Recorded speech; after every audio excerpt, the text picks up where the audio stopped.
Hi எல்லாரும் எப்படி இருக்கீங்க? நான் இங்கே நல்லா இருக்கேன். நீங்களும் ரொம்பவே நல்லா இருப்பீங்கன்னு நினைக்கிறேன். இன்னைக்கு என்ன விழான்னு பார்த்தீங்கன்னா, என்னுடைய பிறந்த நாள் தாங்க, பர்த்டே இன்னைக்கு. அதனால வந்து வெளியே கூட்டிகிட்டு போகலாம் அப்படின்னு சொல்லிட்டு கூட்டிகிட்டு போனார். நாங்கள் வந்து அதை பங்காளியில் ஒருத்தர் இறந்துட்டாங்கன்னு சொன்னேன் இல்லைங்களா, அதனால வந்து கோவிலுக்கு போகக்கூடாது. ஸோ அதனால் பீச்சுக்கு கூட்டிகிட்டு போகிறேன் அப்படின்னு சொல்லிட்டு கூட்டிகிட்டு போனார்.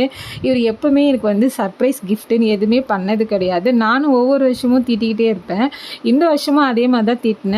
மறு வருஷமாக திருந்து வரேன்னு பார்த்தா மறு வருஷமும் அப்படியே தான் இருப்பார். வாயில் கூட சொல்ல மாட்டார். சரி இந்த வருஷமும் அப்படி தான் திட்டினேன். அதனால் நான் சர்ப்ரைஸ் கிஃப்ட் பண்ணுறேன்னு சொல்லிட்டு கூட்டிகிட்டு போனார். ஆனால் என் எதிர்க்கவே கேக்கு வாங்கிட்டு அப்புறம் கேக் தான் வெட்ட போகிறேன்னு சொல்லிட்டு பீச்சில் வந்து கேக் கட் பண்ணோம். இந்த வீடியோ எடுக்க சொல்ல நீங்கள் இல்லைனாலும் இப்போ பார்க்க சொல்ல நீங்கள் எல்லாருமே ஒன்றா இருக்கதான் நினச்சி என்னை விஷ் பண்ணுங்கள். கேக் சாப்பிட வாங்க. ஐஸ் கேக்குன்றதுனால ½ கேஜி தான் வாங்கணும். அதனால் எல்லாருமே கொஞ்சம் கொஞ்சம் ஷேர் பண்ணிக்கலாம். எல்லாருமே சீக்கிரமாக எடுத்து சாப்பிடுங்க. நம்ம சப்ஸ்கிரைபர் எல்லாருமே விஷ் பண்ணணும்னு ஆசைப்பட்றேன். எல்லாருமே விஷ் பண்ணுங்கள், லைக் பண்ணுங்கள், ஷேர் பண்ணுங்கள். புதுசாக பார்க்குறவங்களும் விஷ் பண்ணுங்க. மறக்காமல் நம்ம சேனலை சப்ஸ்கிரைப் பண்ணுங்கள். அங்கே வந்து என்னென்னலாம் வீடியோ எடுத்தோமோ அடுத்தடுத்து போஸ்ட் பண்ணுறேன். மறக்காமல் பாருங்கள். நெக்ஸ்ட் வீடியோவில் பார்க்கலாம். Bye tata.